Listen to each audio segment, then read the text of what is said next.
I guess an hour if we do start at 6. I got this, yeah. How are you?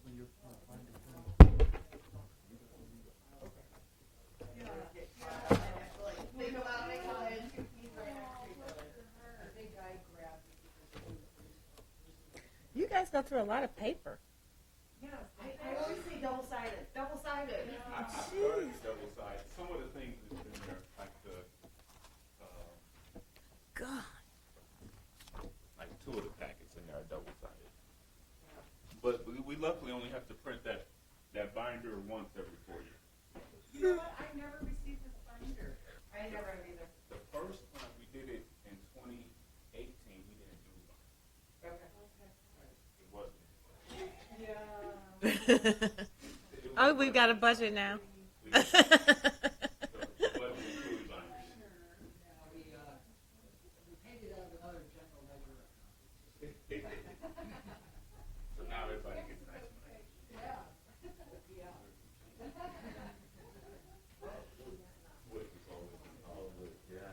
Hello, gentlemen. How you doing? How are you? Good, good. Hey guys. Howdy.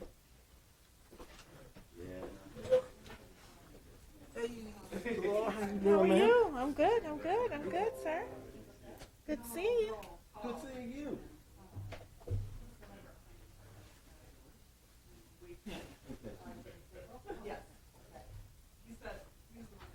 Hey, Tim. Good. Good,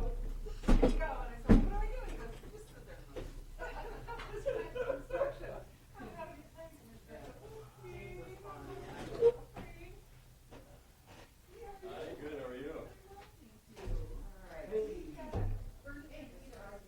Oh, it goes well. How about with you? How's business?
So I just want to let you know. So, as a matter of fact, I brought it up to Tim, or brought it up to the mayor that he needs to appoint a new planning commissioner for this board, and then the city council will appoint the ZBA member to fill Lucy's space.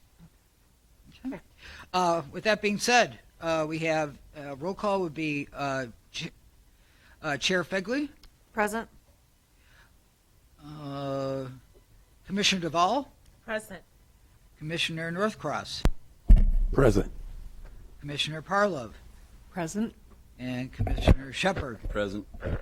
And Mike, our board member or Commissioner McGinnis indicated that he'll be here in a few minutes. All right, amendments to or approval of the agenda. I don't have any changes. I don't think there's any changes at all, right? No. No. Just asking approve as presented. All right, may I have a motion to approve as presented? I make a motion to approve as presented. Support. Roll call? Yes, Commissioner Parlov, Yes. Commissioner Northcross, Yes.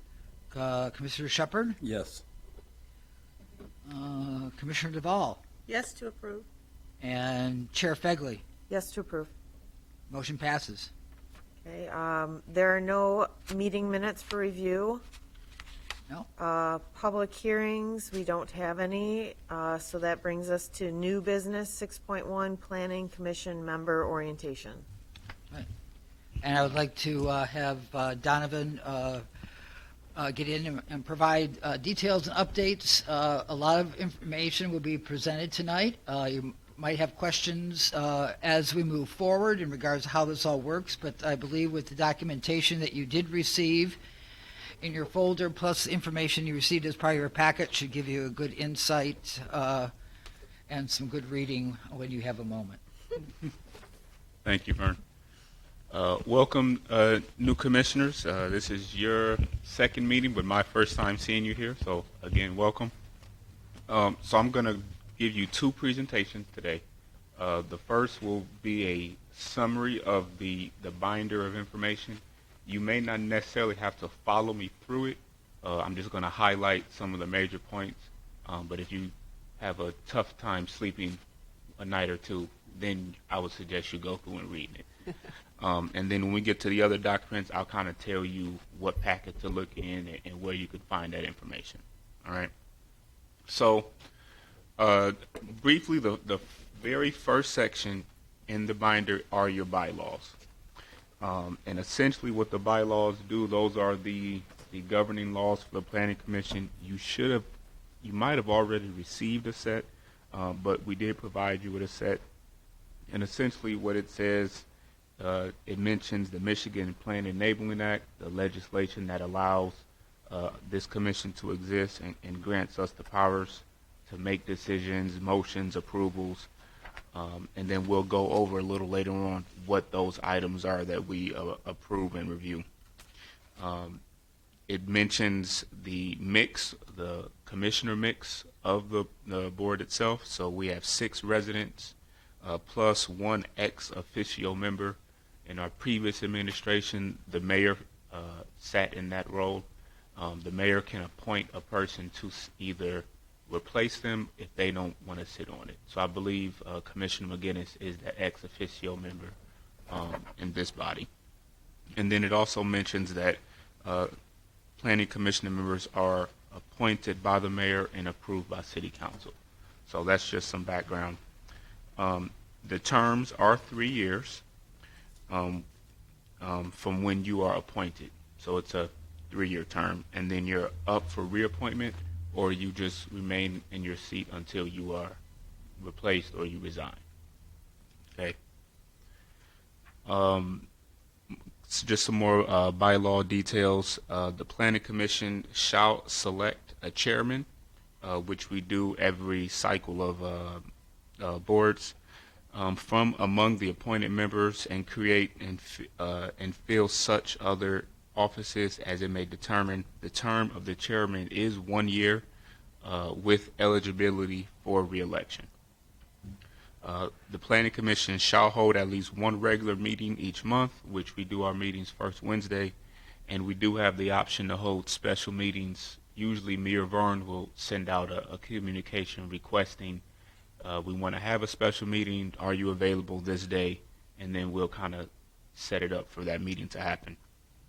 And then it also mentions that our meeting must comply with the Opens Meetings Act.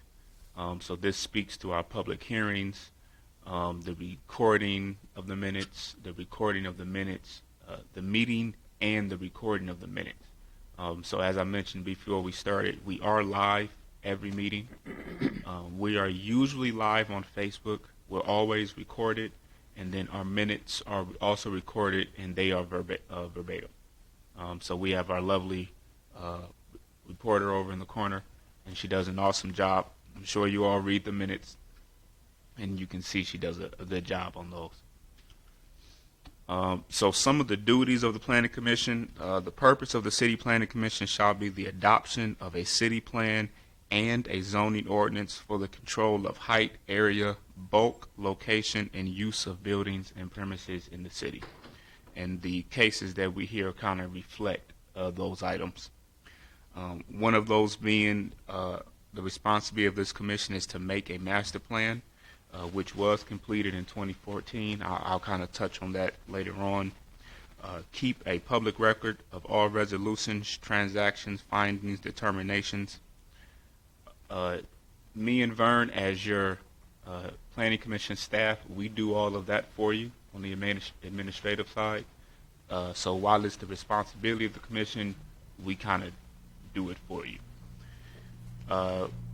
As well as make an annual written report to the mayor and city council for planning commission's operations and planning activities. Again, we do that report for you, and at the end of the year, we present an annual report of really a summary of all the planning commission items that came before the commission and those that we approved administratively.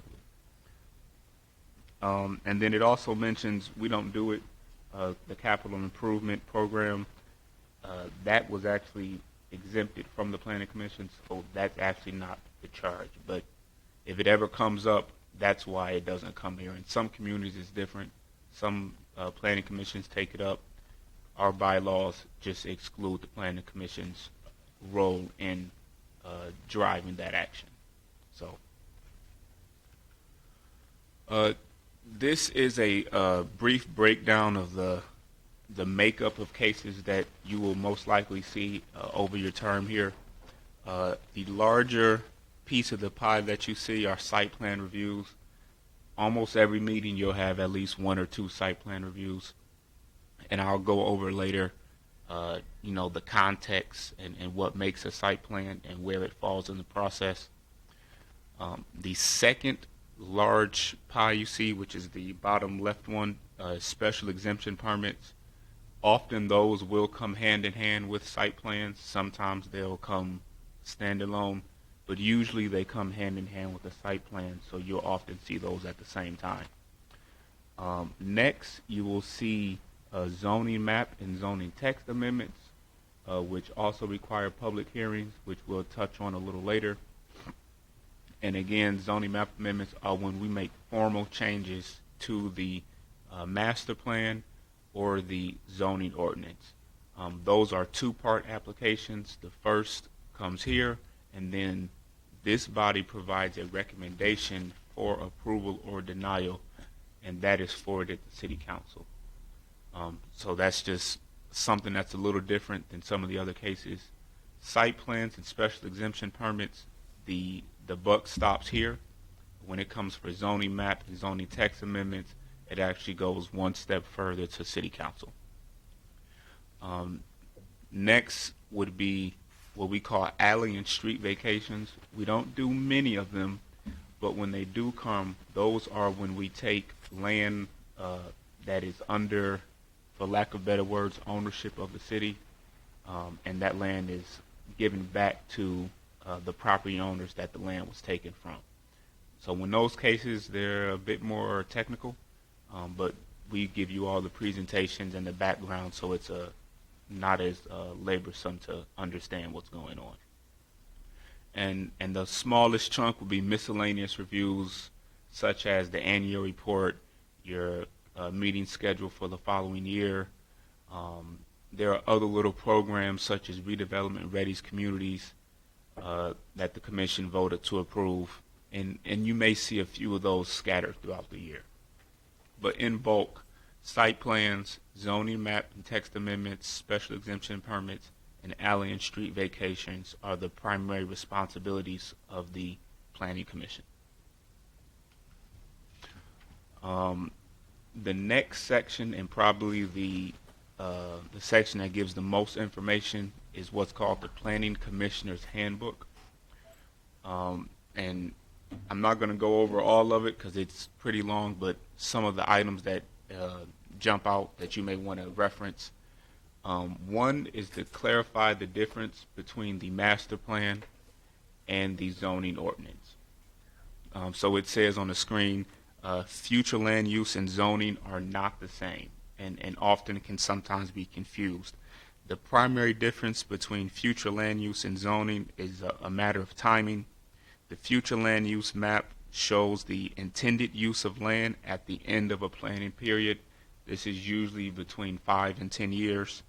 And the zoning map shows land as it is intended to be used today. So on the right, you see the zoning map, which details which uses can be on certain tracts of land, while the master plan or the future land use is more broad, doesn't speak to the specific uses, and is usually used to inform our zoning map amendments. Sometimes it's referred to in our site plans, but you will see it every time we do a zoning map amendment. It's kind of what guides if a rezoning is appropriate. We use the master plan as the kind of backup source. A site plan, like I said, you'll see a lot of these, so get familiar with what these are. A site plan is a depiction of the property showing proposed buildings, parking areas, streets, and other details. Your objective when looking at a site plan is to ensure that at least the minimum dimensional standards of the zoning ordinance are met with respect to yards, signs, parking, and the proposed use is in compliance and in harmony with the neighborhood and the master plan. Long story short, when me and Vern, we do our reviews, we kind of do this for you. We give you all the background. We tell you if it is compliant or is not compliant with the master plan. But as residents, you have a different perspective on what you want to see in your community. So that's kind of your opportunity to see what the actual plan of that property is and kind of give your input, ask questions, and those things. Site plan review principles. The zoning ordinance provides a more detailed list, but they're summarized in the handbook, and they're kind of one-to-one. They're pretty close. Those would be preservation of natural features and landscape, compatibility with surrounding uses, safety of vehicular and pedestrian circulation, ensuring adequate emergency access, control of exterior lighting, proper drainage and removal of storage of surface waters, and architectural controls. So when you do have the opportunity to review site plans and you get the chance to go back and forth with the developers, if you frame some of your questions with this lens, it starts to cover all those points that are further enforced by the zoning ordinance. If I may, the last point on that slide is critical. Oh, yep, I'm sorry. So the zoning ordinance gives a guide of what we should be looking for. And most things, when we bring them, they're either going to be permitted by right or by special exemption, which means if they meet all of the requirements, you have to approve them. You can't deny them because, I didn't like the amount of trees they put, or I don't like that they don't have enough parking. If they meet the requirements, they should be approved. And again, me and Vern will often state in our review, they do or do not meet these requirements. And so that's where that comes from. So what this... Yeah, the heat's working, Vern. Yeah, it was cold in here, very cold earlier. It's working now. So something else that comes up and can be kind of tricky for commissioners is rezonings and site plans. And I want you to understand that these are two very distinct processes and should be looked at different and not interchanged. Not to be confused that sometimes when we bring them to you, we will bring a site plan and a rezoning for the same property, for the same project, but they are distinct, separate actions and have different review criteria. So when we review a rezoning, the commission is assessing if all of the potential uses within that zoning district are appropriate for that area. So a quick example, somebody wants to put a manufacturing or M1 or an M2 zoning designation within a residential area. The questions that you would ask are, what uses come with M1 and M2? Is that compatible with the surrounding community? Not necessarily, is the building going to be too close to the person's house? Is the parking going to be a nuisance to the neighbors? That comes up in the site plan. So we often try to reiterate that when zoning text and zoning map amendments come up, more so when there's also a site plan associated with it. So that's just one of those items that can be a little tricky. So just be aware of that. Site plans are not conditioned to rezoning and zoning map amendments. And in fact, site plans, the Planning Commission has the ability to employ conditions to an approval. We'll approve your site plan if you do X, Y, and Z. You cannot do that with zoning map amendments. You cannot employ conditions with a requested change to zoning. I want to change my parcel from R1 residential to R2. It's a yes or a no. There is no, you can go to R2, but the house has to be 2,000 square feet. Can't do that. They're completely separate issues. Okay?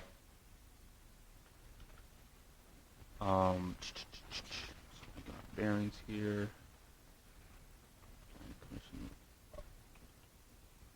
Okay. So some of the rules to consider when you're on the dais and you're kind of engaging with residents, either in public comment or developers during their presentations or questioning, all comments should be directed to the chairman or chairwoman. That reduces back and forth, and you can see that can happen very easily. We often don't allow the public to speak if they are not at the podium and if they are not addressed by the chair.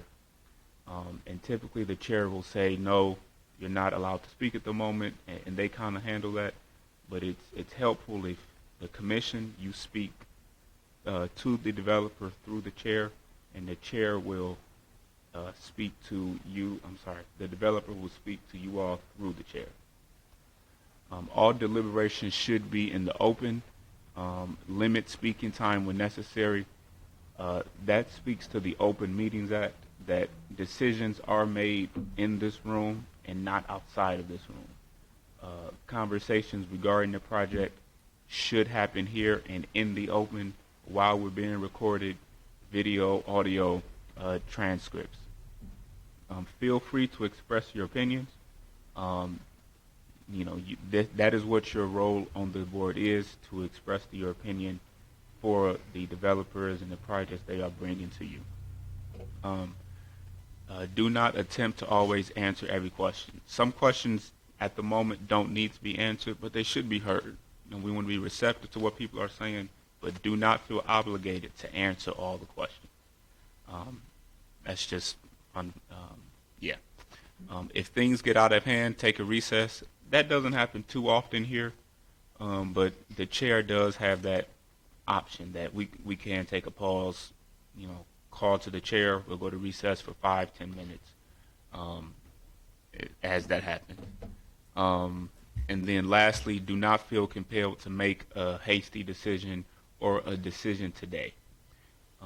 If for a public hearing, for example, the developer does their presentation, the public gives their comments, and at the end of it all, if you feel uneasy, it is okay to say, we're not comfortable making a decision today, we want more information. That is totally fine. And between me and Vern, we will make sure you get that information, so when the next meeting comes and this item represents itself, you feel more comfortable. And that's usually a motion that says we want a table, or the chair will say, how's everybody doing? And he or she will read the room and then make that decision if they want to handle that item, the decision of that item today, or to push it to another meeting. The only exception to that would be if me or Vern kind of state in advance there's some sort of time issue related to certain items, which doesn't happen often, but that would be the exception to that rule. Again, decision making. We do not make arbitrary decisions. Most of the decisions, or I would say all of the decisions that we make, do come from either the zoning ordinance, the municipal code. There is some sort of document that gives us justification to give the answers that we give. Either something is approvable or is not approvable. Knowledge of relevant case facts. Every case that comes, myself or Vern will give you a presentation about the contents of that item. Staff findings, how this case relates to the zoning ordinance, and then ultimately we give you a recommendation on how you may want to vote. And we also provide you with, I think Vern might have done it last meeting, recommended motions to assist in that decision making and how to craft the motions. The master plan and zoning ordinances are current and accurate and reflect the community. We'll kind of get into that a little later. There are written rules of procedure. These are our bylaws, which we went over, and you have notices and hearing procedures.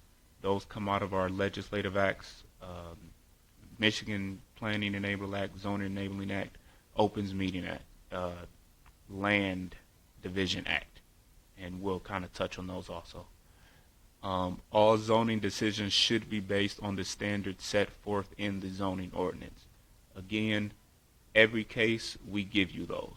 We list those out up front, and we'll tell you this item does or does not comply with the zoning ordinance. We do follow Robert's Rules of Order. The document you see on your screen is included. I believe it's the last page in the loose handout in your sleeve.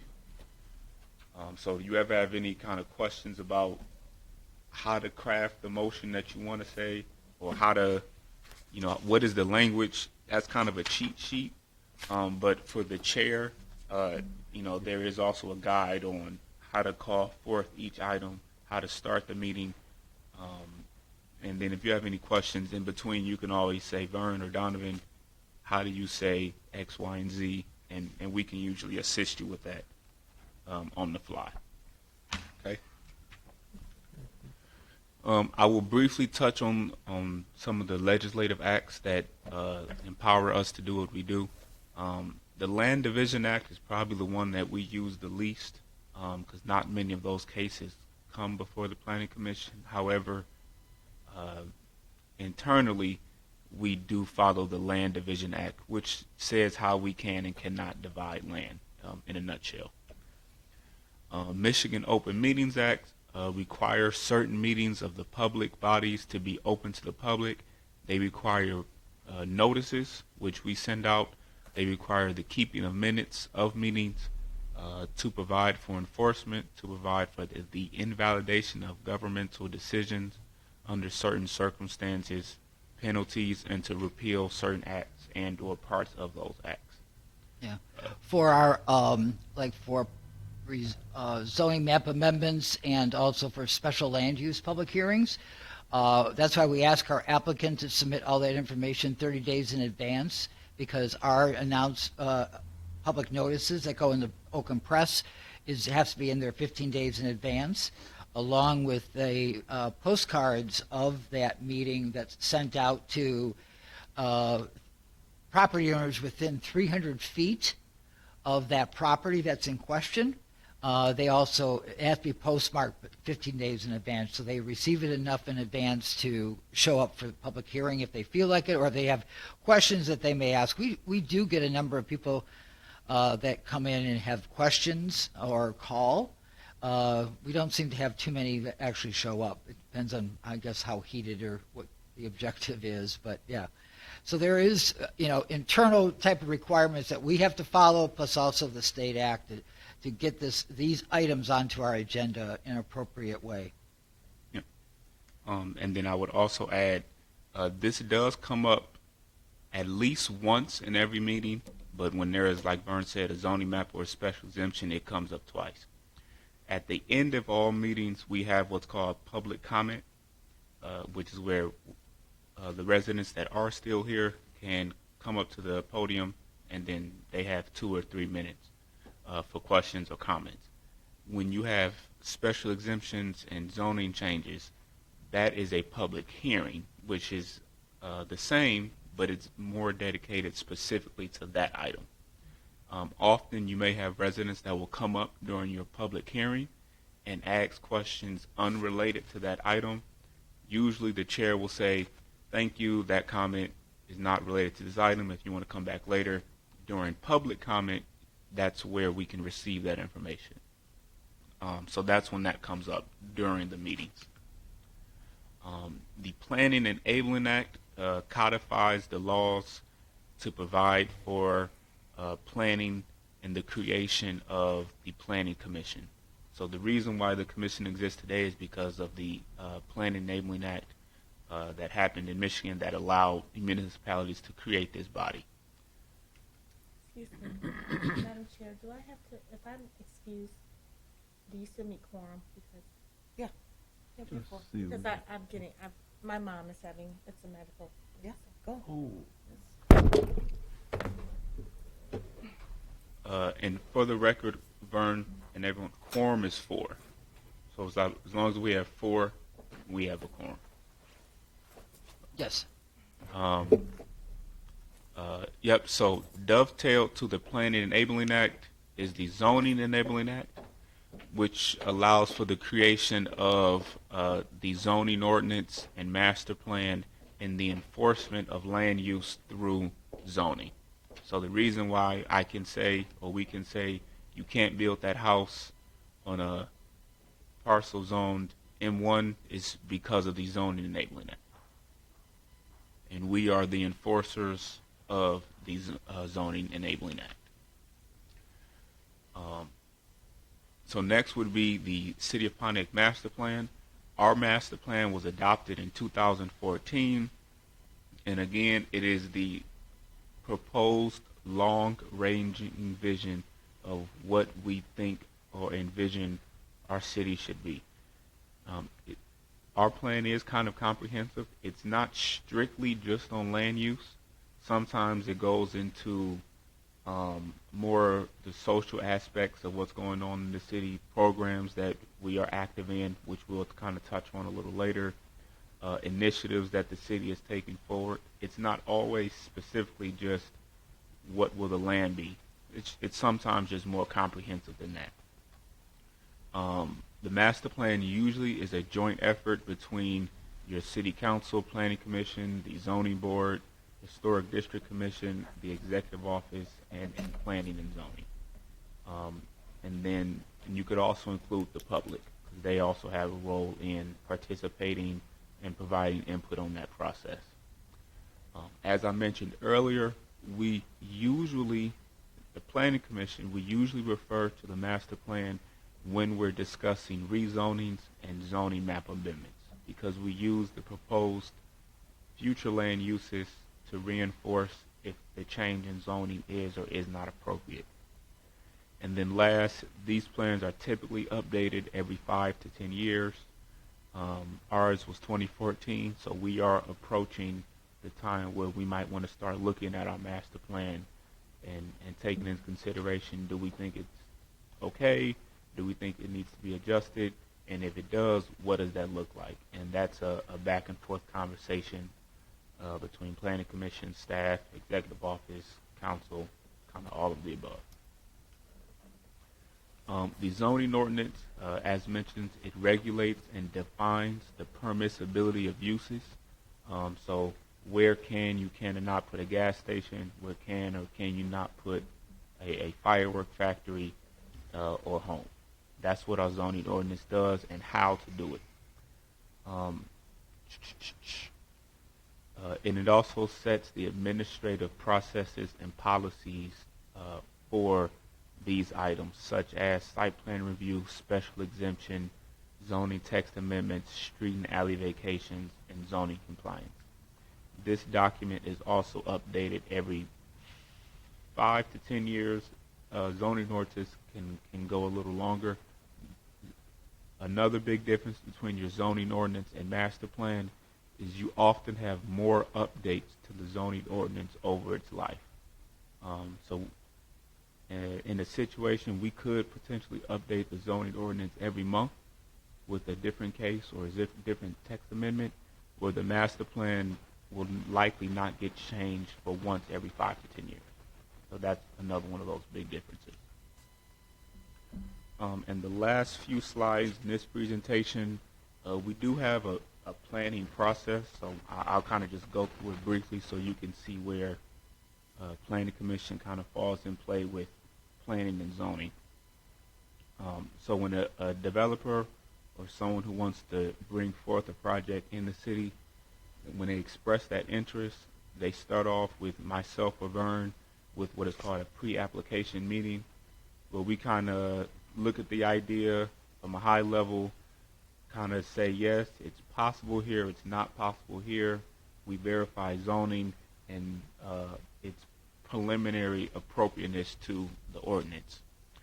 That leads into what's called a preliminary technical review, where we ask the applicant to get us some concept information together, get the proposed use together, and that is often then brought to the Planning Commission in what's called a preliminary site plan review. I believe the item last month was a preliminary site plan review. Yeah.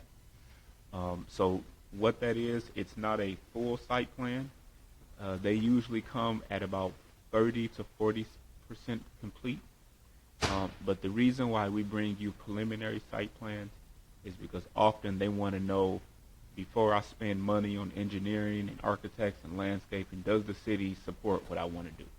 You know, and that is usually the first approval to get that says, we like it, you're in compliance thus far, proceed full steam with all the other requirements. So the project last month, you gave them, I believe, an approval for a site plan. I checked in with them early this week.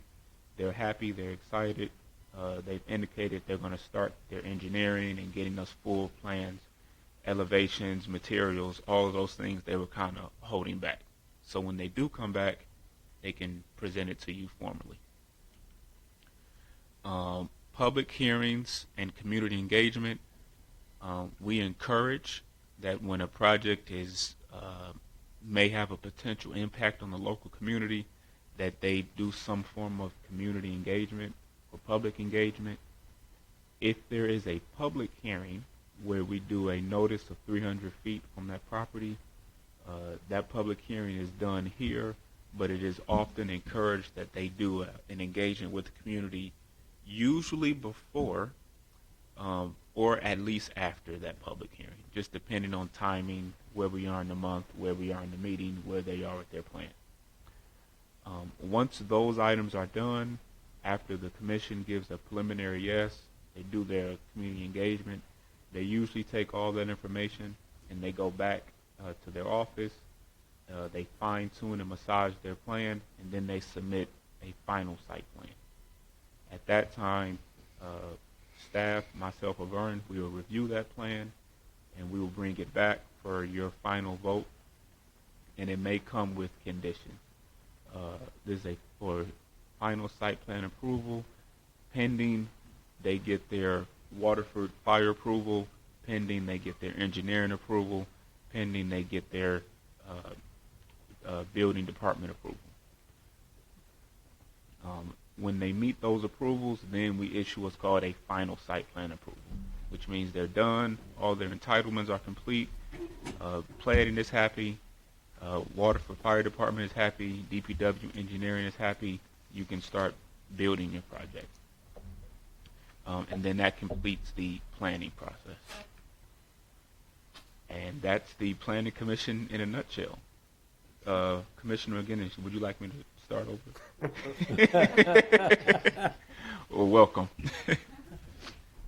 Okay, I will entertain questions if anyone has any. Quick one. The laws that are coming from the state of Michigan. Yes. I see that in our book it has courtesy of a website, legislature.mi.gov. Yeah. That is that's the URL we can go to actually get the laws. Yeah. And then pull it up by the act name. Yes. And the year. Okay. Yep. And sometimes if the way I do them, I just Google Michigan Zoning Enabling Act 2006, and it's the first thing that comes up. You know, you just Google it, comes up. But you can go through that website. And let me say, I'm really impressed by this book. Thank you for laying these items out. Over the years, I've put together most of this information, but still there were one or two other items that you included that were surprises and delights. Thank you. Thank you. Welcome. I do have a quick question. Some of the slides you had up, Donovan, had the dates of 2006, Mm-hmm. like the Zoning Enabling Act, was there an act prior to that? This was an update of that year, or did it suddenly become established in 2006? It was established in 2006. So what was happening before that? It was an update. Okay. Prior It was to an that, update. there was the Zoning Act, and prior to that, they revised it along with, and then 2 years later, they did the Planning Enabling Act and made some severe revisions and modifications to older ordinances and updated those in 2006 and 2008. Okay. Yeah. Great. So So- what you see has been codified in regards to what they took from previously and what they made revisions to, and that's what resembles that whole amended act. Okay. So we are following the 2006 approved. Yeah, exactly. With minor amendments they make through the year, similar to how we do our zoning ordinance. Mm-hmm. You know, it's approved that 1 year, it stands, they make amendments and changes, but if they want to make a major change, they'll just make a new act and repeal the old act. Oh, gotcha. Mm. Right. So when we are on our local level here looking to have the master plan talking to the zoning plan, how do we make the changes in the zoning map? Does it have to be approved by city council? How does that get changed? Yes. So there will usually be a motion from city council, sometimes not, that says we encourage or we are asking staff to move forward with the process to update the master plan. Then staff will then start to usually create a committee. If you look at the master plan, let me see if I might have it right here. I thought I had a picture of, if you look at the cover of the master plan, or at least maybe the second page, you'll see everybody that was on that committee Right. when they worked on that master plan. Right. Yeah. A draft is formed. Right. There's a public engagement period where it's online. There's usually a public meeting. Planning Commission is a public meeting at City Council. There may be scattered public meetings in the community itself. All that input is then brought back, and updates and revisions are made to the draft, and then a final draft is brought to a Planning Commission and then recommended for approval to City Council. Very similar to, if you recall, the process for the Parks and Rec Master Plan. Mm-hmm. Very similar process. Okay. So essentially it follows the same pattern, whether it's the master plan, Parks and Rec like we just did, and the zoning map? Correct. Same thing? Okay. Yep, same process. All right. Yeah. Great, thanks. No problem. Thank you. Any other questions? This gentleman does. Yeah, go ahead. And on that related note, thank you for those questions. Is it common for, or is it a best practice for municipalities to do wholesale revisions of the zoning map, or is it more surgical? What's not only a best practice, but also what's been recent history in the last few generations for the city of Pontiac? Typically, so prior to the adoption of the 2014 master plan, there was the 12. was it 8 or 12? 12. 12 master plan. No, zoning ordinance. Zoning ordinance was adopted in 2012. Master plan was adopted in 2014. Yep, and then there was another version prior to the 14's master plan, and I believe it was a 2008 master plan. Right.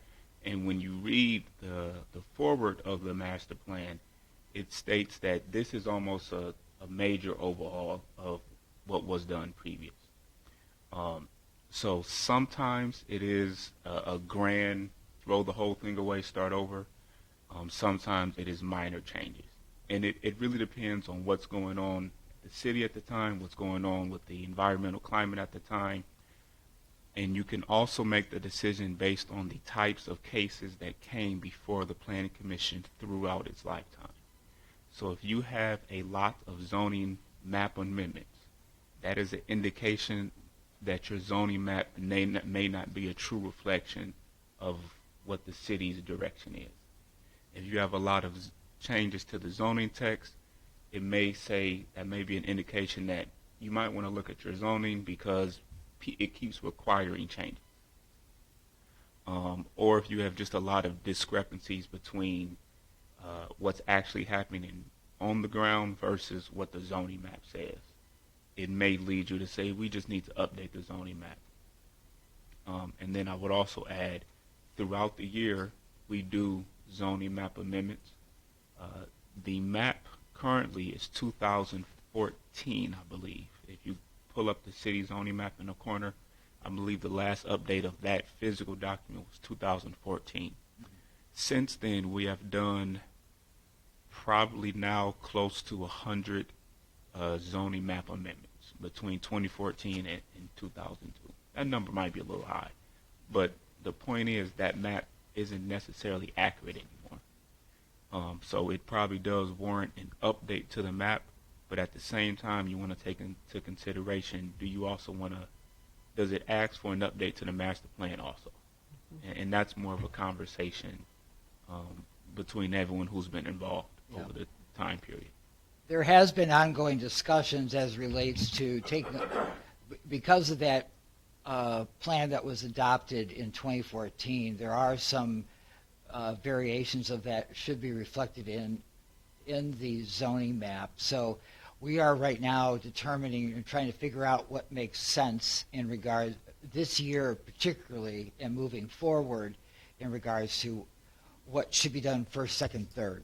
Like maybe there is a time, maybe the zoning text isn't that bad. There might be minor changes, but if you're looking at making some larger revisions to the zoning map, might as well do it all at one time.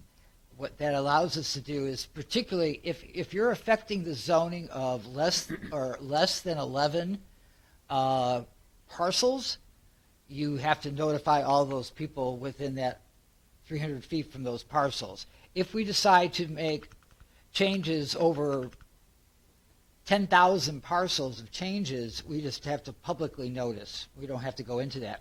And you, as a commission, would make that recommendation to approve that as a recommendation to City Council for them to finally approve it. That's the process. So that might be something to consider in advance of knowing the plan. I mean, realistically, we get started this coming year, which I feel, in talking with the executive office and the mayor and deputy mayor, it's definitely a high priority, and it's been a high priority on my mind for a number of years since I've been here, that has to get done. And so hopefully bake it in regards to, what we need to provide and generate those documents for us, for this community, which is critical. Hopefully that answers the question. Okay. Just the editorial note, as I remember, the master plan that was done in 2014, the very back of that master plan were 85, I think it was, recommendations with a guesstimate as to who would be responsible for enacting those recommendations. Correct. And they discussed things such as the zoning ordinance, and then maybe other ordinances that would support or be affected by the change that was being recommended. Sure. Yeah. And it was kind of meant to be a thought starter and facilitate back and forth flow and improvement, so that ultimately things would be, we'd all try and march toward the same goal. And a good way I try to describe the section you're referring to is called the implementation plan. Correct. In the back of the master plan, and it gives a series of recommendation initiatives and improvements over the course of 10 years. So it has like 1 to 2 year recommendations, 3 to 5, and then 5 to 10. And what it allows is, let's say there is someone who is not familiar with Pontiac, but they want to get involved and invest, and they want to find out where they fit in. They can go to the city's master plan, they can go to the implementation section and see that these are all initiatives that the city has said that they support, and they can kind of see where they want to fall in. I want to pick this one, and they can go, and like you said, we can all move and, in lockstep. So that's kind of how that falls. I would also add, So we did our Parks and Rec Master Plan, which also has the same. It also has an implementation section for improvements inside of each individual park. And that's typically a trend of master plans, those implementation sections, those recommendations that you don't see in the zoning ordinance. What we had discovered, Mike and Tim, was as we were sitting here hearing petitioners, what they were asking for was not corresponding to the zoning map, and it was tying our hands. We couldn't necessarily move forward, so we had to keep going to the city council to get approval on certain things. So we're trying to kind of anticipate what these revisions need to be just based on the ground experience for what we've heard, people coming to us having questions about. And one of the things we do is we go back and we pull all the cases that came before the Planning Commission.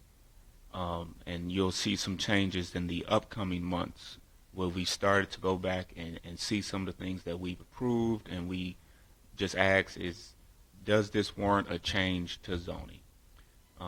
Based on, materials that were approved, what was the response after approvals were given, and those are kind of what enforce when we bring back zoning and text changes. And you'll probably see some of those this year for sure. Yep. Okay. All right. If there are no more questions, Chair? Yeah, do we then move on to guide to development review? Yep. Okay. Okay. And I don't have a presentation for this one. Okay. This is actually after your agenda in your packet. And this is more just for your information, or if people, you may have residents or developers that may approach you as you are experts in planning and zoning, and they may say, oh, I want to do X, Y, and Z. I don't know where to start. We do have what is called a guide to development, and I will preface this with the next item is what's called redevelopment ready communities. And in a nutshell, without going too deep into that presentation, they have given us, or the MEDC has given us a checklist of items that essentially says we are ready for development, we're open for business, it's easy, we're encouraging people to come work with us. One of those items they asked us to do was to create a guide to development. And what it does is it gives a overview of kind of what you saw today: site plan, flow charts, processes, checklist for reviews. It gives the contacts for all the various departments. So it's just a consolidated document that gives anybody a quick read on where to get started, what to expect, and kind of how to navigate this, what can be a very confusing planning and zoning process if you're not familiar with how these boards and commissions and zoning ordinances and master plans. This is our attempt to consolidate that information and make it easy for the public and those that want to do business in Pontiac. It is on the city's website, so if someone does ever say, what do we do? Who do we talk to? You can always say, call Donovan and Vern, but you can also say, there is a guide to development on the city's website. You Google it, it comes right up. Okay. And then I would just also close this item with, there's maybe halfway through, there's a table or a series of tables. And this may look familiar. These are what we use to review the site plans that come before you. So these are the same items, and they're in all of your reports. There is also a table. You might have seen it in the earlier this month. There's a table. This is that same table. And we do check, complies, check, no complies, complies, no complies. That's also in here. So we try not to blindside developers and people that want to work with us. We try to get them as much information up front so they know how to make their decisions on their end. And lastly, we do what is also called pre-application meetings. which is if you go through this packet and you just still got questions, you still don't feel comfortable, you can always schedule a meeting with myself or Vern.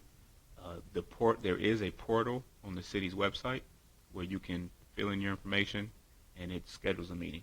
It comes straight to myself and Vern. We get a response, we respond back, and a meeting scheduled, and we can kind of walk them through this information. Okay? Questions about the guide to development? No questions are good. I do. You know what? The question I have is that chart that you've been using, which is extremely helpful Yes. for us. I never saw it before.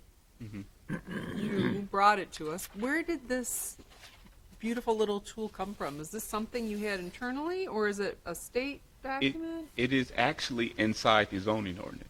Is it? Yes. Yeah. So in the zoning ordinance, I'm not going to quote the exact section because that make me look creepy.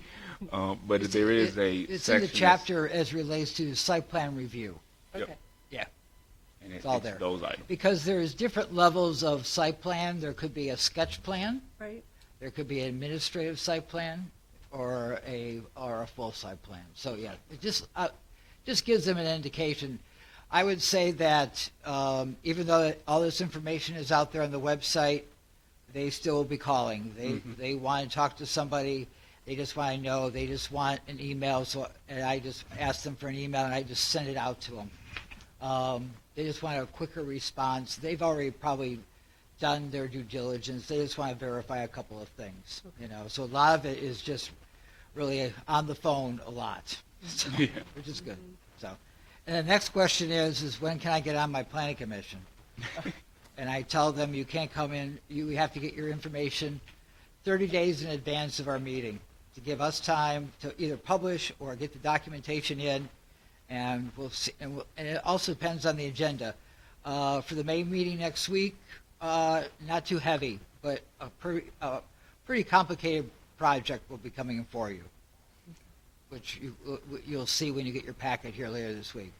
In June, very heavy. A lot of public hearings and site plans.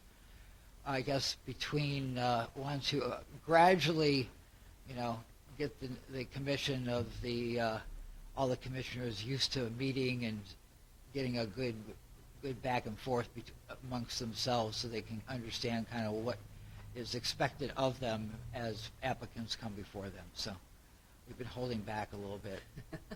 Being kind to the newbies. Okay. Yeah. And we try not to overload you. We Yeah. try to take into consideration, 2 to 3 public hearings. You will rarely get more than 3. You may get 4, but you will likely not get too many past that, because those meetings, depending on the item, can get pretty long.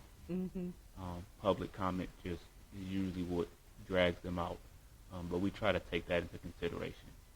Can we get some more marijuana ones coming? No, those are the long ones.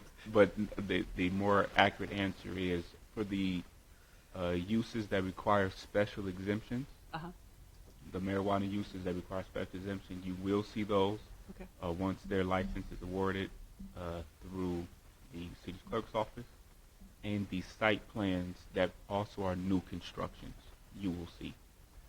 So Vern mentioned that we do 3 types of site plan review. We do what is called an administrative site plan. So if you want to add to your existing building, for example, your existing commercial building, if it's not a huge change, we can typically do those administrative. Sketch plans are typically for existing sites, existing developments, but somebody may want to change a use, or it's been vacant for a long time and they want to reoccupy it. A sketch plan is kind of like the middle range review. Some of them can be administrative. Usually we kind of elevate them to site plan and bring them here. And then the site plan review is just a full site plan. It's usually new constructions and or uses that require special exemption in public hearing. So that's just those differences. Thank you for giving us all this background. It's good to know what you're doing every day. All right, somebody has to. Thank you. So So moving on, in the same handout, there is what's called the Planning and Zone Division internal review process. I touched on it in this presentation. It was these items here. So I'm not going to really go through it, but this is just if you want to know what each step is, it breaks this down for really internal staff, with your internal staff. So we provided it to you. It is, I believe, 3 pages. Yep, it is 3 pages, and then you get to a 4th page that looks just like the first one, but instead of 3 pages, it's 1 page. This is for the external. So this is what the public gets. It's the same information, just without all the kind of intricacies of what staff does, but it's more consolidated to summary. It gives them kind of what they want to know. And next, there's a greater flow chart. It's a lot more boxes, a lot more lines. Again, this is a more bird's eye view of the planning process, just in a kind of different format, detailed a little differently. But this is also public facing. So when people want to know kind of where they fit in the process, where they get, where they are in that kind of grand flow, that's what this document is. Again, the next page is another series of boxes and lines, similar process flow, just a bit more detail. That's all that is. And that concludes the guide to development. So that's good information you should have, more so for the public, but you have it. If people ask questions, that's where they get that information from. Any questions regarding the guide to development? Okay. Chair, you want to move us to the next item? Yep. Redevelopment Ready Communities Presentation Update. Yes. And I actually have to change slides for this one, so give me a moment.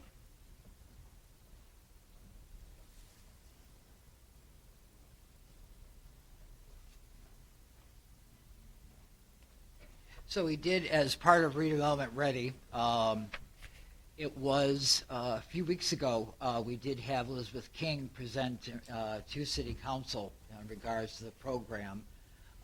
It was at that meeting afterwards, the City Council did approve the second resolution, which was required to move us officially on the track, what we call kind of the essential track, in advance of being on the certified track to become certified. And but what it does do is, even on the essential track, it does allow for X number of dollars to be as providing services that they'll contribute to, like a master plan update, to a zoning ordinance update, and other sub-area plans like downtown or a corridor plan. Yeah, so it's good. It's going to be part of that. And in-house, and also some training which we can bring to you also on a regular basis. Okay, go ahead. All right. So the Redevelopment Ready Communities Program is a collaborative program between the City of Pontiac and the Michigan Economic Development Corporation, MEDC. And we've been working on this program for maybe going on 3-ish, or maybe 4 years. And what it does is it does, let me take a step back. In your packet, you have what's called this baseline report. And what the report does is the program breaks best practices down in like 7 categories. And these are best practices that cities should be implementing to demonstrate that they are open for business, they are encouraging development, public engagement, community engagement, and it is more of a streamlined process. Same concept as Oakland County used to do, the name just escaped me, one-stop shop. Same premise, just different frame. So when we started the program, they did an evaluation or an assessment of where we are according to these best practices, and I'm going to kind of briefly go over these. The first one was done in 2017, and we came in somewhere around 63% done from the beginning. I believe this report was somewhere around 80. And then they made some improvements to the program, which kind of skewed it a little bit. But long story short, we're doing really good. And that guide to development that you saw, the internal process review that you saw,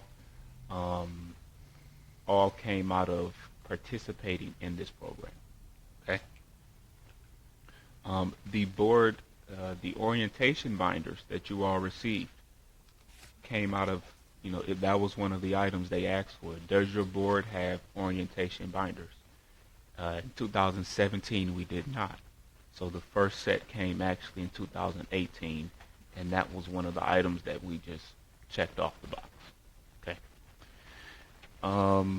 So I kind of went over the purpose.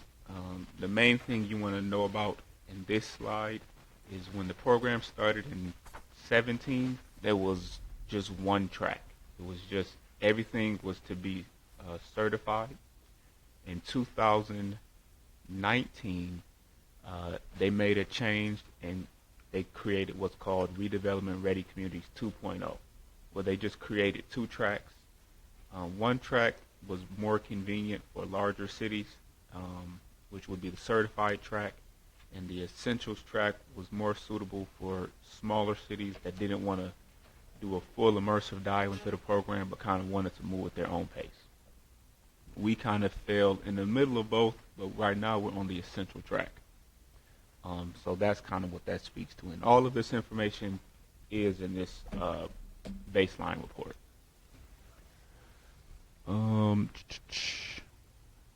And I think it's important if you look through, and I know that with the existing commission, end of last year, John did a great job in regards to presenting where we were at. It really comes down to, we have all the fundamentals in place, okay?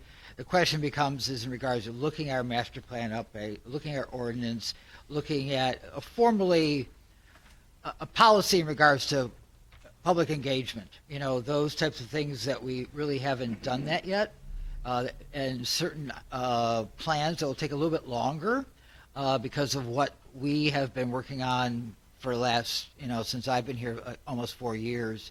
What was more critical that came up that we had to put things, prioritize in regards to what that priorities are to get those plans updated. So I think they, meaning MEDC, really understands that very well and willing to work with us and support us in any way they can. So briefly, I'll kind of touch on the best practices and where we are within each one. So best practice 1 is titled Plans and Engagement, and this really touches on the master plan, the capital improvements plan, the public participation, and the downtown and or corridor plan.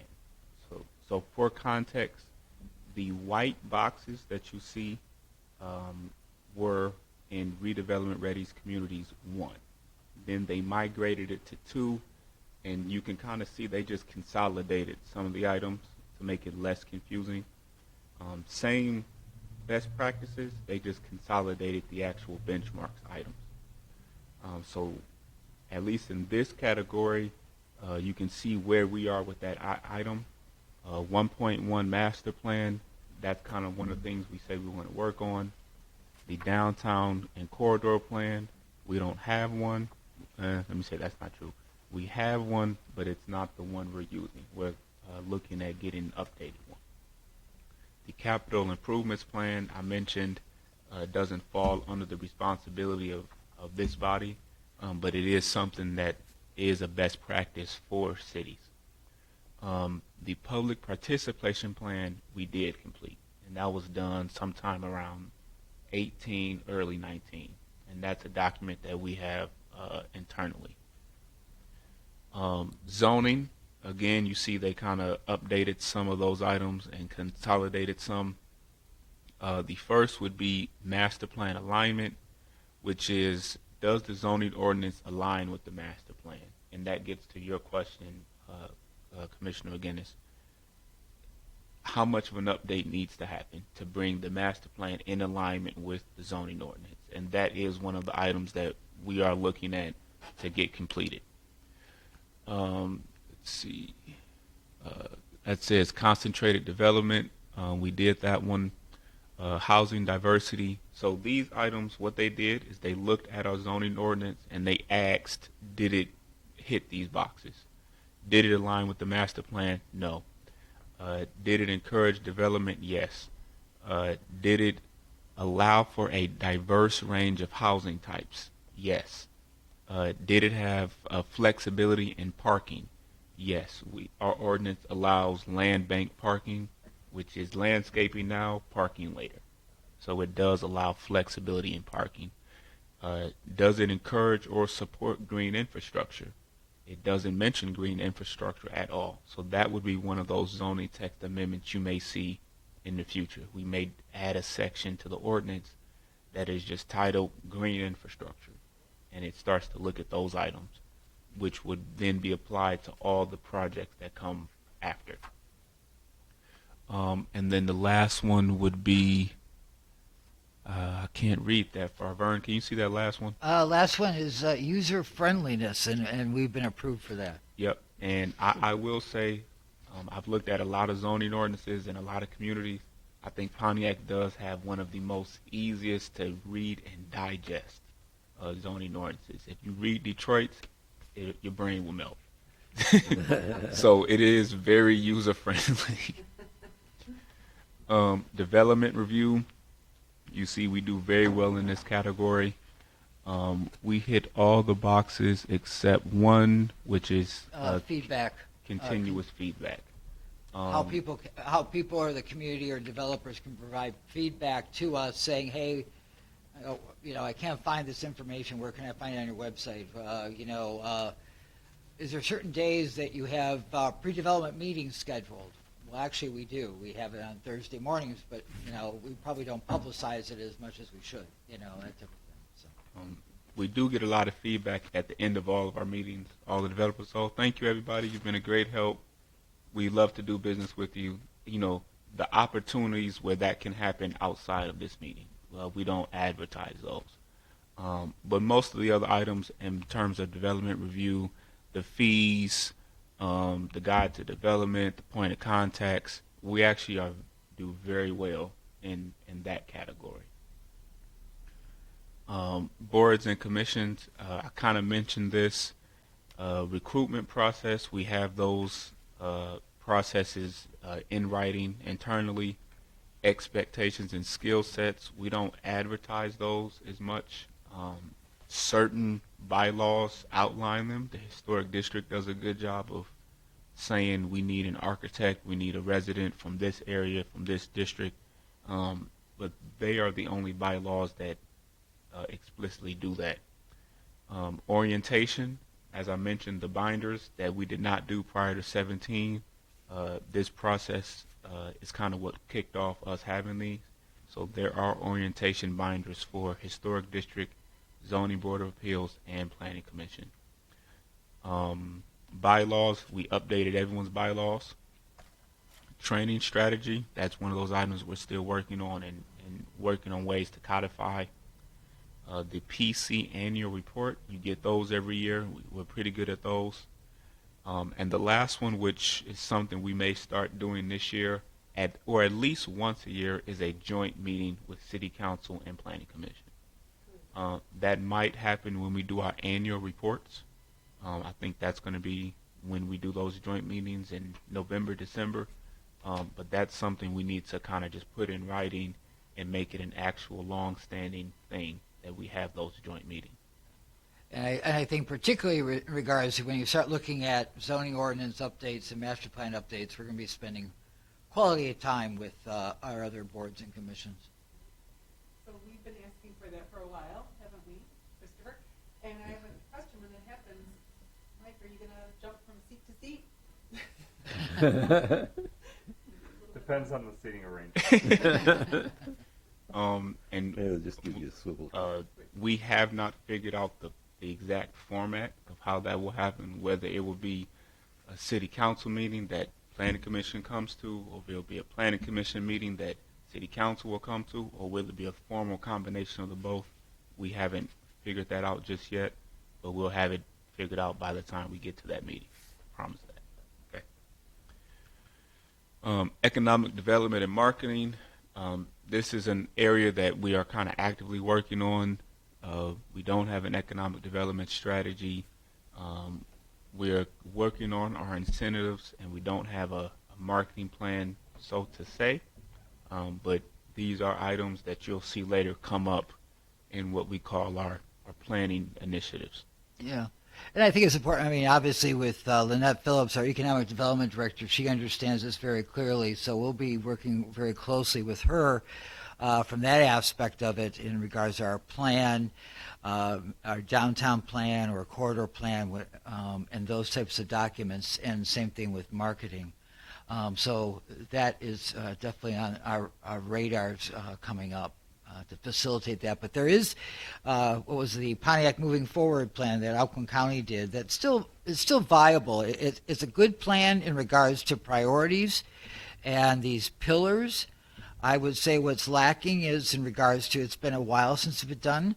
So obviously in regards to any data analysis is pretty dated or is dated. And that is what's going to be needed. That's what's going to help us to how we're going to develop our master plan regarding how to drive that based upon that current data and information.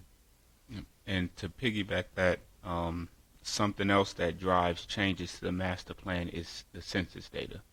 So that 5 to 10 years, the American Census Survey, I believe, comes out every 5 years, and the census you get every 10 years. And usually that also lines with your updates to the master plan, because it usually has your social and economic and demographic data. And you use those to kind of drive some of the recommendations and implementations and those items. I just remembered to share that. And then the last section, I think it's last, yep. The last best practice they call redevelopment ready sites, which is the city saying these particular areas or these particular tracts of land, we want to see something happen. That could be the Phoenix Center when that was a topic at one point, or maybe some of the school sites. This is us saying these sites, we want something to happen. We're openly asking developers to look at these sites. They are redevelopment ready. They usually may come with a reduced or waived fee, an expedited process, just something to kind of push the needle for those areas. And we just haven't stated those yet. So what came out of all of these best practices were what we call our 2022-2023 Ready Action Plan, which dovetails to this document that you also have. It's a little 2-3 pager. On the cover it says 2022-2023 City Planning Initiative. And you'll see, and I'll get to this document, but you'll see kind of where we carry those items from. We take our best practices from the redevelopment ready communities. We use it to establish our priorities, and then every year we try to create or start the year off with what do we want to try to get done this year, what are our priorities based on all the things going on. So we've stated updating the master plan, developing and updating or creating a corridor plan for West Huron, adopting a capital improvements plan, adopting an economic development strategic plan, aligning the master plan with the zoning ordinance and economic development strategy, adding green infrastructure to our ordinance, identifying redevelopment ready priority sites, and holding annual joint commission meetings. So, and if we hit these items, that essentially gets us to 100% of at least the essentials. We probably will fall around 85, 90 of certified, but if we hit these items, we should be 100% completed with the essentials track, which gives us, I believe, it's in here,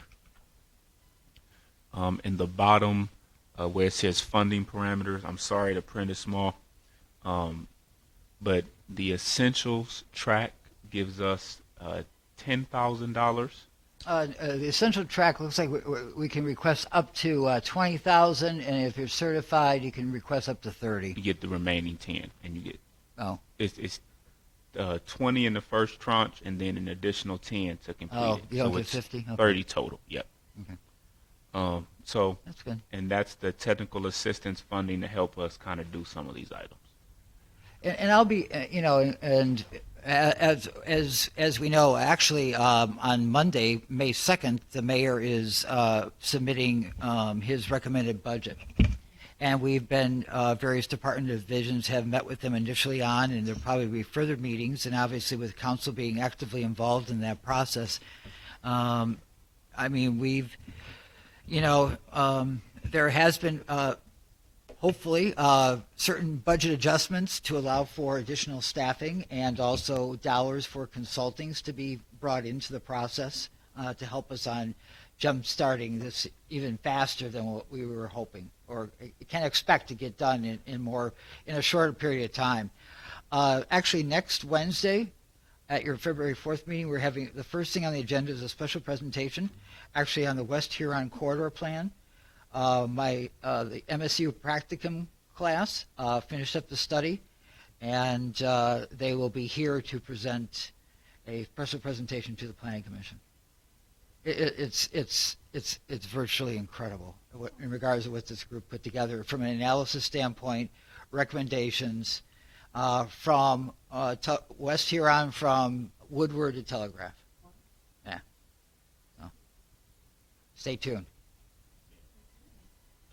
Okay, so that completes that item, which would be redevelopment ready communities. Are there any questions related to that presentation? So looking at the 2022-2023 city planning initiatives under redevelopment ready communities, 2.8 city council adopts RRC certified track. Is that an additional step that's required, or is that something that we satisfied with that vote that we took? We did satisfy that with that vote. And are there other elements identified in 2.1 through 2.8 that have also been satisfied, if you will? Let's see. The public engagement plan would probably be the next one. Maybe not all the way complete because we're still working on some elements. But on the precipice. But on the precipice, yep. So I would like to bring that to you within the next 2 to 3 months, and you'll start to see what that will look like. And 2.2 West Huron corridor plan that was just spoken on, and that we will learn more about at our next planning commission meeting.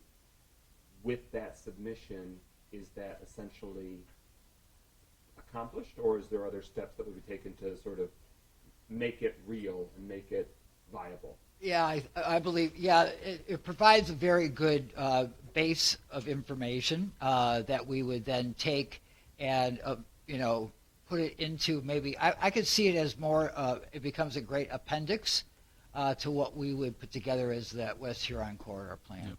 But it would meet that criteria. They asked that we just identify a corridor and put a plan to it. So it would meet that checkbox.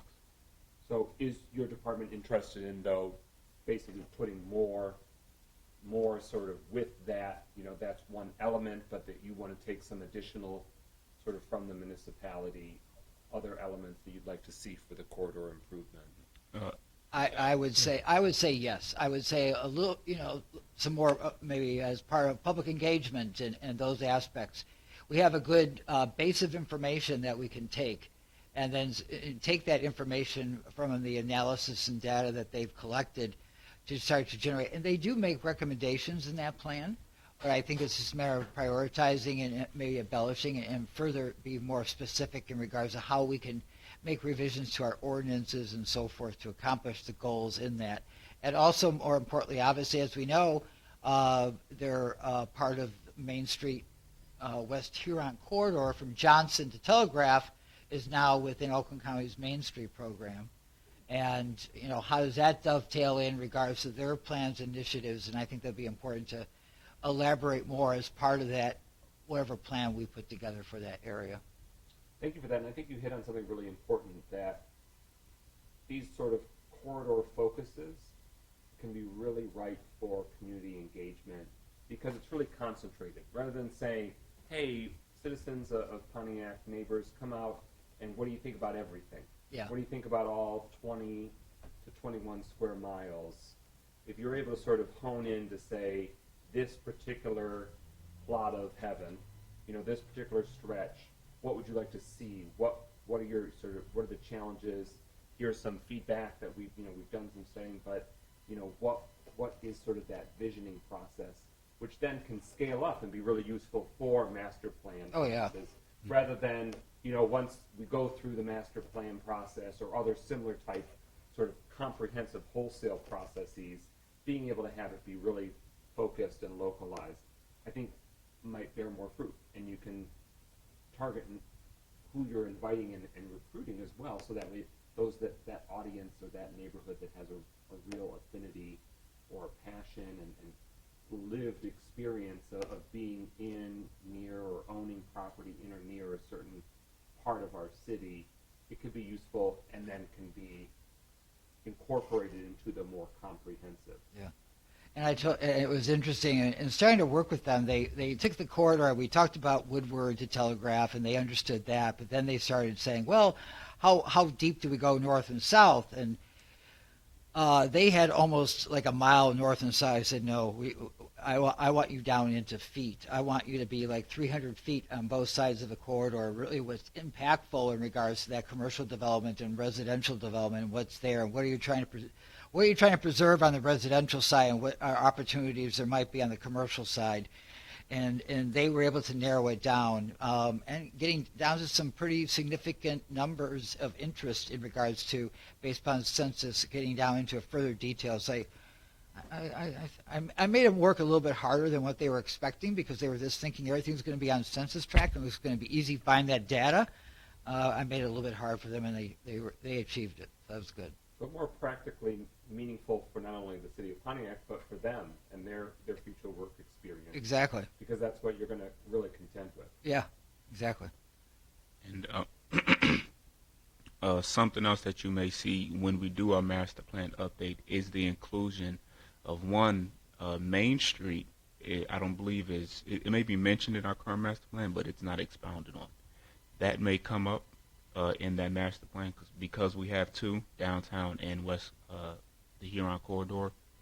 In addition to the act of creating a corridor plan, should be also included in the master plan, as this plan can also serve as a model for other corridors that we want to uplift and highlight and kind of do more research into. So that's something you also may see when we get into that master plan updating process. My final question, and I apologize for having so many in this section, what is the anticipated turn time for a thorough yet effective master plan update process? 2 years. 2 years, okay. I'll be frank. It's not an easy process, and it's time consuming for everybody, and rightly so, to provide that input. And if we're looking at that type of narrative, I would say 2 years, year and a half to 2 years. So by pursuing it in earnest now, Right. we're likely to have a 2024 Mm-hmm. master plan update, so that would be essentially a 10-year window from the 2014. Yeah. Thank you. And arguably, we've kind of started already. By doing all these things, we're starting to pull the information together. So when we do get to that official start date, we're kind of already rolling. Yep. And then I would also add, it depends on if that timing is affected by if it's all in-house, if we bring consultants in, Sure. what funding is available to do that. All of those play a role in how long that process can take. So, Any more questions around redevelopment ready? I will also entertain questions around planning initiatives since we've kind of started touching on it. That's where we are, yep. Yeah. If not, I will kind of go through the planning initiatives because we're certified local government is next, and it's the first one, so we'll go there. The certified local government program is really not directly related to the planning commission, but it's an achievement for the city, so I wanted to share it with you anyway. This is also a collaborative program between the State Historic Preservation Office and the MEDC, where they give municipalities a certified local government designation, which is it supports or allows us to be eligible for grants related to our historic districts. So this program is more related to the Historic District Commission, our downtown historic district, Seminole Hills, Indian Village.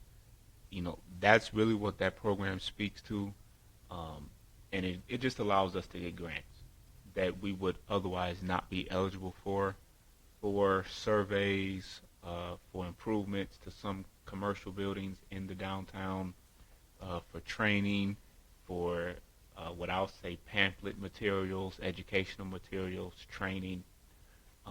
It just opens up a whole kind of world of opportunities for us that we just did not have access to. We did meet all the requirements. The mayor, maybe about 3 weeks ago, did sign the last document that the agreement that allows us to apply for the program. We did send all the information out to SHPO and went out maybe about a week and a half ago. So they are reviewing the application. They've kind of already told us it's going to be a yes. You really don't get a no, but we're almost done with going through that process. So I just wanted to share that with you because we've been working on it for maybe the better part of 2 years. It started off with the update to the Historic District Ordinance, Historic Ordinance of Preservation. We updated that about 2 years ago, and that was the first step to align ourselves to be eligible for this program. So 2 years later, we're actually in the final steps. So hopefully within the next 30 to 60 days, I can come back to you all and say we are officially a certified local government, which is a kind of a big deal. Okay. Other items on here, but we touched on most of them, the redevelopment ready community items. This document we try to produce annually between all the things going on this year and what that kind of leads us to next year. You'll probably see another one of these come out November, December with your annual report. Yep, so that's all the items on here. Any questions related to certified local government and or initiatives? Yes. I like how things are starting to tie together.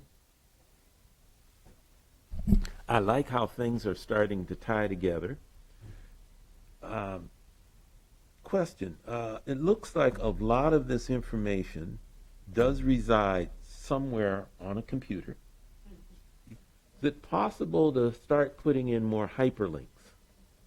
Yes. So that a master, for instance, the initiatives would then have a hyperlink that would take us to that area of where all the other details are involved.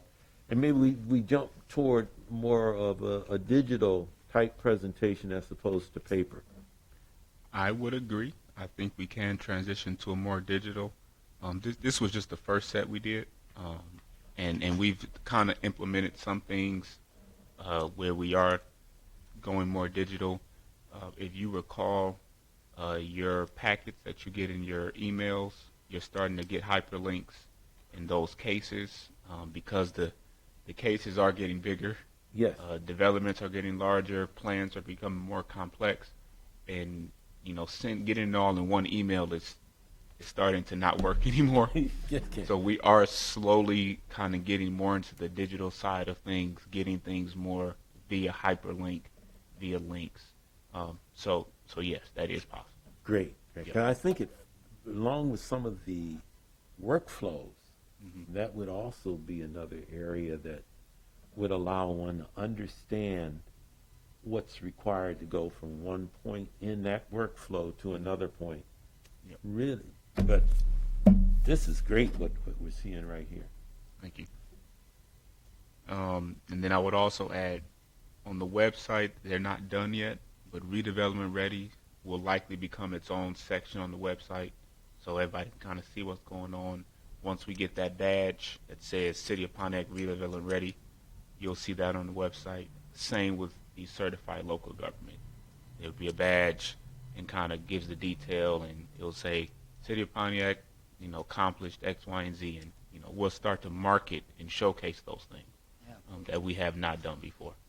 And we've had discussions with, since Lynette Phillips has been here also in regards to economic development and community development, same thing, its own page. You kind of like, you go to some communities, they take you to another whole website in regards to economic development and community development. And so with regards to what those incentives are and what kind of programs are available, who to contact, not just within that community, but also from the county perspective and the state perspective in regards to how to get that information. Because these developers want this information fast and furious, and they're looking it up on their phones, and they're traveling, and they're probably site selectors that are trying to get data as fast as possible. We have to be ready for all that. Yep. That involves getting our zoning map digital, getting that online, and some other kind of subtle nuance and improvements that we're kind of looking at doing inside the planning department. All right. So that concludes that. There are no any questions, Chair. We can go to the next one. The phone. Is that election of officers? Yes. Okay. We're going to move into election of officers. Okay. So I'm just going to read a few of the rules. Just in a brief overview, we're going to do open nominations, where everyone on the commission can have the opportunity to nominate someone for chair and vice chair / secretary. They're the same, but vice chair. We're going to do a round of nominations for each position, and we're going to stop nominations. Then we're going to hold a roll call vote, and so Vern, you'll do the roll call. Yep. For each one. Yep. And then that's kind of how we select those seats, and then they become effective next meeting. So it should be pretty straightforward. Okay. So just briefly, some of the rules. The chair will open nominations where any member can bring forth the nomination for president and vice chair. When a nomination is made, the member does not have to get recognition, and a member can call out a name. That's just how you announce them. A person can nominate himself or herself. A nomination does not need a second. A member can be nominated for chair and vice chair, but they cannot occupy both seats. And then a member can raise and decline a nomination during the process. If you are nominated, it's easier just process-wise to just say I'm not interested in that position while we are nominating versus when we get into the vote. So just be aware of that. And then once we get into the vote, members must provide a vote or yes or no. The first candidate to receive a majority of the vote takes that seat. And then we will select votes by a roll call. So we'll nominations, we'll close nominations, and we'll say we're accepting votes for chair, and then he will proceed the roll call. We will complete that one. Then we'll do the same for chair, vice chair, close that, and then that will conclude elections. Any questions there? Okay. So whenever you are ready, Chair, you can open the floor for nomination. Okay. I open the floor for nominations for chair to start, correct? Yes. And then we could just call out who we'd like to have as the nominee. Correct. You or it could be yourself. I would like to nominate Ashley for chair.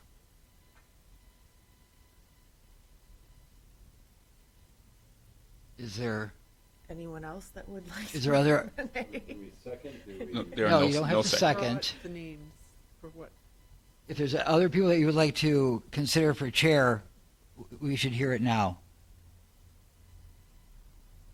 And if there are none, Chair, you can close the nominations for Chair. All right, I will close the nomination for chair. Okay? And you can proceed with Vice Chair. You have to open it up for vice chair. Oh, I will open it up for vice chair nominations. Who's interested? I nominate myself for vice chair. There we go. Oh, yeah. Anyone else interested? None. Hold your peace and close. Okay, if I you like. will close nominations for vice chair, and then we move on to vote. Yep. Roll call.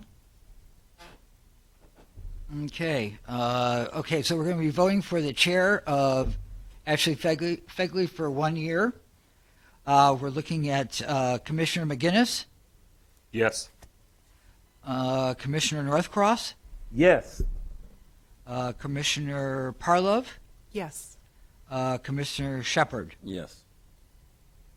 Do I ask if Ashley wants to vote for herself? It'd be in order. It would be in order, that's true. Sure. Okay, just want to add. Okay, motion passes 5-0. Hey, congratulations, All right. Ashley. Thank you, everyone. I really appreciate it. Thank you for being our chair. Okay, So now we do the vote for vice chair. okay, so we're both for vice chair, and the nomination was for Commissioner Parlov. The vote would be, let's see, Chair Fegley, Yes.